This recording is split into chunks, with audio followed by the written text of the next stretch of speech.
आज हम चर्चा करेंगे आधुनिक भारतीय इतिहास में इंटरलोपर कौन थे और राष्ट्रीय आंदोलन के उदय में गैर सरकारी अंग्रेज़ों की क्या भूमिका थी।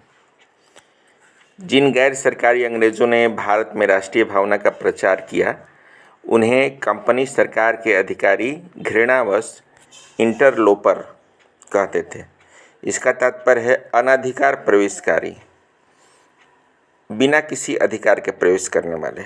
इंग्लैंड के औद्योगिक पूंजीपति वर्ग ने कंपनी के निरंकुश शासन के खिलाफ भारतीयों को आंदोलन करना सिखाया।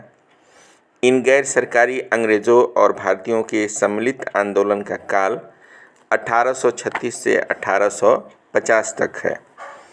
गैर सरकारी अंग्रेज़ों के प्रयास से 3 संगठन बने हैं। वो लोग आप लोग जानते ही होंगे। लैंड होल्डर्स सोसाइटी 1838 में, ब्रिटिश इंडिया सोसाइटी 1839 में और बंगाल ब्रिटिश इंडिया सोसाइटी 1843 में। गैर सरकारी अंग्रेज़ों को कंपनी के प्रांतीय ट्रिब्यूनलों के फैसले के विरुद्ध सुप्रीम कोर्ट में अपील करने की सुविधा मिली हुई थी। कंपनी ने एक कानून बनाकर यह सुविधा छीन लेनी चाहिए। इसे काला कानून कहा गया, जिसके विरोध में 1836 में कलकत्ता के टाउन हॉल में एक सभा हुई।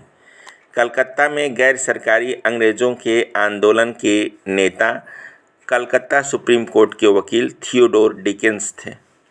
लंदन की ब्रिटिश इंडिया सोसाइटी के जॉर्ज थॉमसन जनवरी 1843 में द्वारकानाथ ठाकुर के साथ कलकत्ता आए।